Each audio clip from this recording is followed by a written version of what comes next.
Amplificateur opérationnel, convertisseur digital analogique à amplificateur opérationnel. 2. Amplificateur opérationnel. Le symbole graphique de l'amplificateur est donné figure 10. On remarque que l'alimentation n'est pas représentée. Toutefois, sur les circuits, elle est obligatoirement présente. Généralement, on utilise une alimentation symétrique caractérisée par la présence de 3 bornes, une pour la tension positive, une pour la tension négative, une pour la masse. L'amplificateur opérationnel idéal présente les caractéristiques suivantes. Amplificateur infini, l'amplification en tension qui est le rapport entre la tension de sortie Vs et la tension d'entrée VE, figure 11, peut être considérée pratiquement infinie.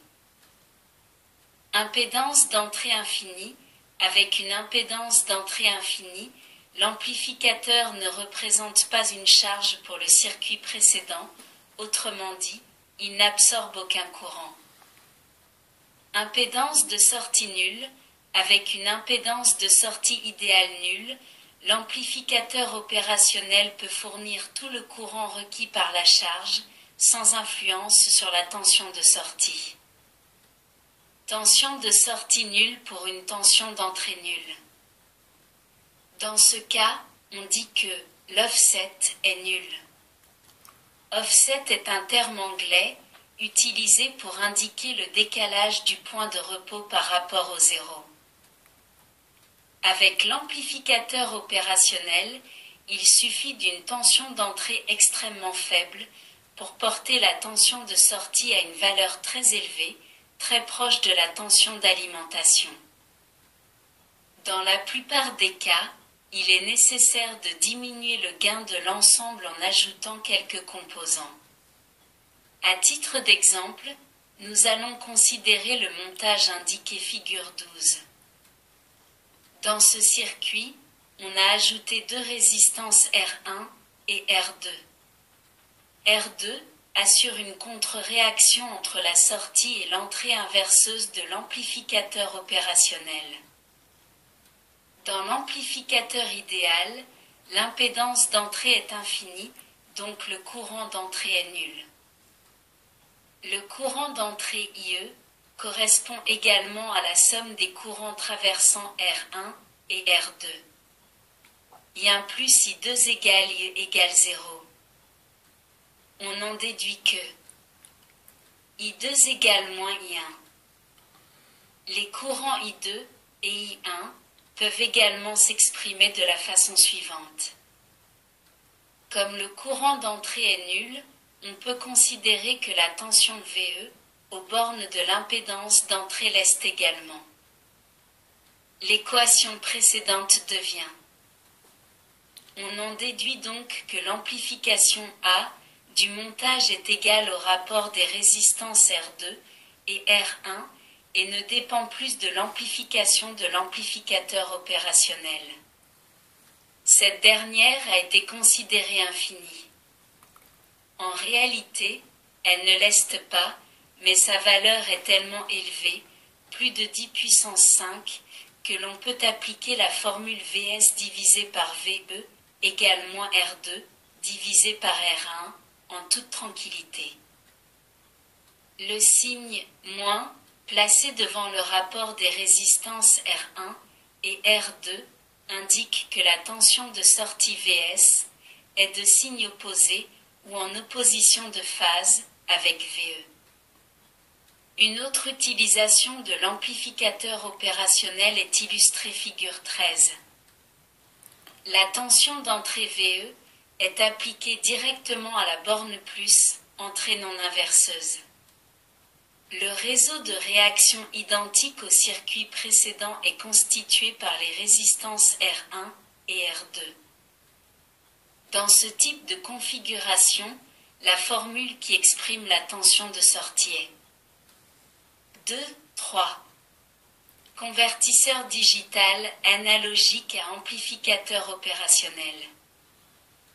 Le principe d'un convertisseur digital analogique à 3 bits, utilisant un amplificateur opérationnel est illustré figure 14. Les contacts des interrupteurs peuvent être mécaniques ou électroniques. Quand le bit vaut 0, l'interrupteur est ouvert, quand il prend la valeur 1, l'interrupteur est fermé. Voyons maintenant ce qui se passe avec un nombre binaire égal à 100.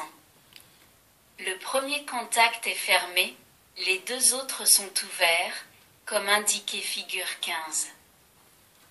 En comparant cette figure avec la figure 12, on constate que les deux circuits sont équivalents car les deux résistances R3 et R4 n'ont aucune influence. La tension de sortie Vs est égale à. Elle correspond à la moitié de la tension d'entrée. Si on ferme uniquement le deuxième interrupteur, nombre 0,10, on obtient une tension de sortie 2. Dans ce cas, la tension de sortie correspond au quart de la tension d'entrée. Si enfin, on ferme uniquement le troisième interrupteur, nombre binaire 0,01, la tension de sortie devient soit une tension égale au huitième de la tension d'entrée. Pour obtenir une tension Vs égale à un 16e de la tension d'entrée, il faudrait utiliser un quatrième interrupteur et une résistance de 80 kΩ. Si plusieurs contacts sont fermés, la tension de sortie est obtenue en additionnant les tensions correspondant à chacun des interrupteurs pris séparément. Ainsi, pour la combinaison 101, on a Vs égale moins 1 divisé par 2 plus 1 divisé par 8 multiplié par V, E égale moins 5 divisé par 8 multiplié par 10 volts égale moins 6,25 volts. En pratique, le circuit tel que nous venons de le décrire n'est pas utilisé. En effet, si l'on voulait travailler avec 12 bits par exemple, la valeur de la dernière résistance serait égale à 20,480 mégooms. Il est assez difficile de réaliser des résistances de très grande valeur avec une bonne précision. D'autre part, du fait des grandes différences de valeur, les variations des résistances dues à la température ne sont pas identiques. Le poids de chacun des bits, un demi, un quart, un huitième, etc., n'est plus exact et la précision du système est mauvaise. 2.4. Réseau de résistance R2R.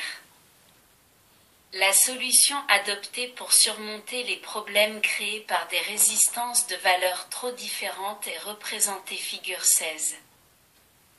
Elle consiste à utiliser uniquement deux valeurs de résistance, R et 2R. Dans ce circuit, les interrupteurs relient les résistances de R, soit vers la tension de référence VR, soit vers la masse, selon que le bit correspondant est à 1 ou à 0. Le bit de poids fort, MSB, est situé à droite du réseau de résistance R, 2R. Lorsque l'interrupteur correspondant à ce bit est sur la position 1, la tension de sortie est égale à.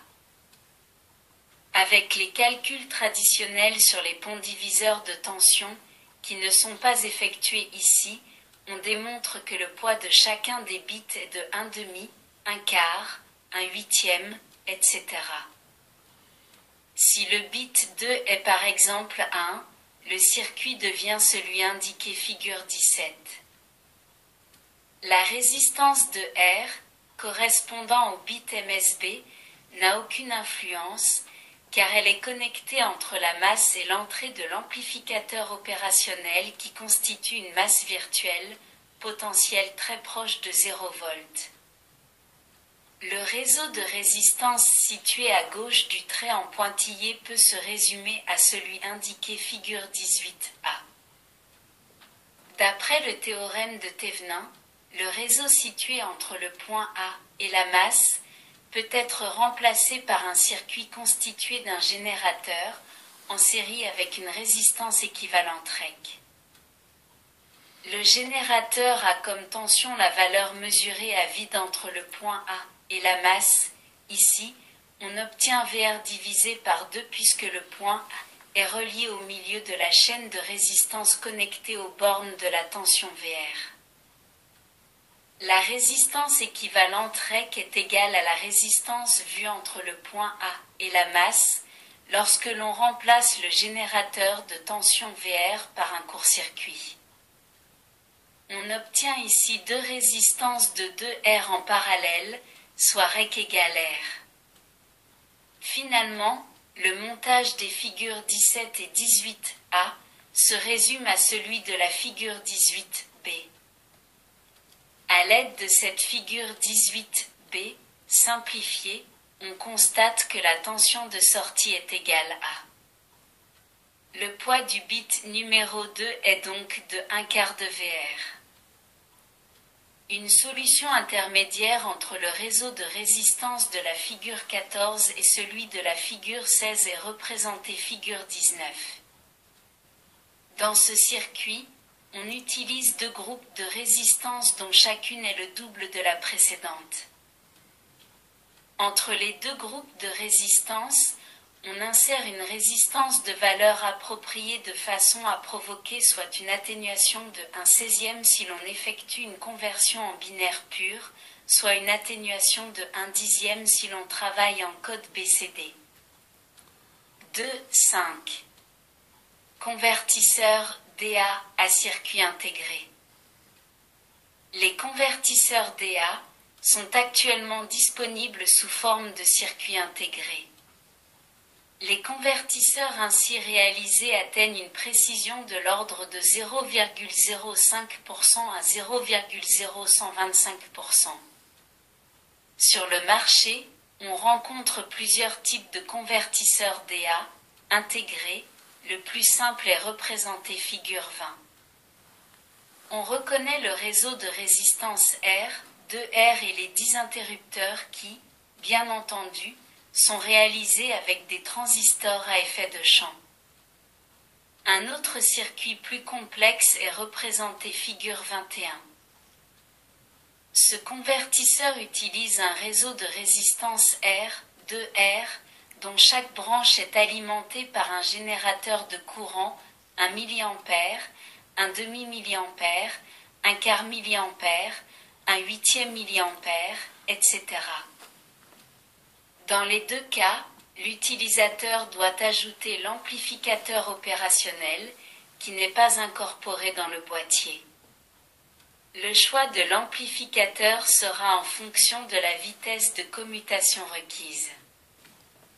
La sortie du réseau de résistance peut être reliée à l'entrée moins ou à l'entrée plus de l'amplificateur et selon le cas, on obtient en sortie une tension négative ou positive. Si l'on utilise le convertisseur représenté figure 21, qui délivre en fait un courant I, proportionnel au nombre binaire d'entrées, on peut réaliser deux branchements différents, figure 22A et 22B. Le courant I, provenant du réseau de résistance dépend du signal digital et de la tension de référence VR. Généralement, on préfère la configuration de la figure 22A, car elle procure une plus grande précision. 2.6. La précision des convertisseurs. Les deux principales caractéristiques d'un convertisseur DA sont la résolution et la précision. Comme nous l'avons vu précédemment, la résolution dépend du nombre de bits d'entrée que peut traiter le circuit.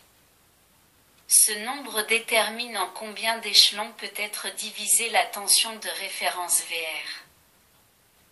La figure 23 donne la relation entre l'entrée digitale et la sortie analogique d'un convertisseur idéal à 3 bits.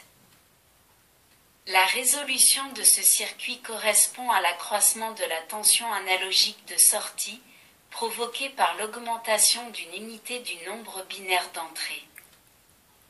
Dans ce cas précis, la résolution est de 1/8 de VR.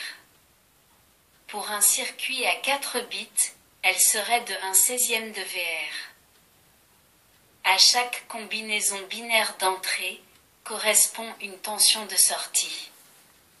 Par exemple, le nombre binaire 100 détermine une tension de sortie égale à 0,5 VR. En réalité, cette valeur est légèrement différente, elle peut être de 0,49 VR ou de 0,51 VR. L'écart entre la valeur idéale et celle obtenue réellement, plus ou moins 0,01 VR, c'est-à-dire 1% par excès ou par défaut, est appelé degré de précision ou simplement précision. Il ne faut pas confondre résolution et précision. En effet, on rencontre des convertisseurs à faible résolution, par exemple à 3 bits, donnant 8 niveaux, mais avec une très grande précision. À l'inverse, il existe des circuits à haute résolution, 10 à 12 bits, d'entrée, mais dont la précision est médiocre. Les facteurs affectant la précision des convertisseurs peuvent être très divers comme nous allons le voir à présent. 2,6. 1. Offset non nul. Lorsque tous les bits d'entrée sont à 0, on devrait obtenir 0 volt en sortie. Ce n'est pas toujours le cas et l'on parle alors d'erreur ou de décalage d'offset. Cet écart est constant et existe pour toutes les valeurs binaires d'entrée, comme le montre la figure 24. 2,6. 2. Erreur de transfert. Ce défaut apparaît lorsque le gain de l'amplificateur est excessif ou trop faible. On obtient alors des valeurs de tensions analogiques plus hautes ou plus basses que celles prévues. La figure 25 montre le décalage entre les valeurs réelles obtenues et les valeurs idéales. On constate que l'erreur est d'autant plus grande que la valeur numérique d'entrée est élevée. 2,6. 3. Erreur due à la non-linéarité. Une cause importante de l'imprécision est la mauvaise linéarité du système. Celle-ci est due en grande partie au réseau de résistance. La précision d'un convertisseur dépend de la valeur absolue de chacune des résistances et des rapports existants entre les différentes résistances mises en service. Il est très important que ces rapports soient maintenus dans tout le champ de travail. La figure 26 montre l'allure que pourrait prendre la courbe de transfert d'un convertisseur DA à 3 bits de très mauvaise qualité. Il est bien évident qu'un tel convertisseur est inutilisable. Il est inévitable que la valeur des résistances varie avec la température. Pour cette raison, on utilise toujours des réseaux de résistance intégrés dans des microcircuits. En effet, avec cette technologie, les résistances sont toutes réalisées avec le même matériau. De plus, elles sont très proches et donc subissent les mêmes variations de température. En termes généraux, la précision révèle de combien un convertisseur s'écarte du comportement théorique. Généralement, sur les notices constructeurs, on rencontre deux types de précision, précision absolue et précision relative.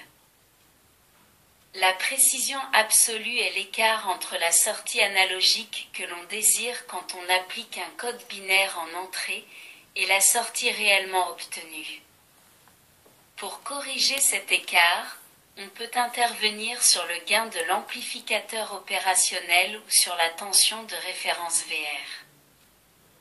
La précision relative est obtenue en faisant le rapport entre l'écart et la valeur théorique que l'on devrait obtenir.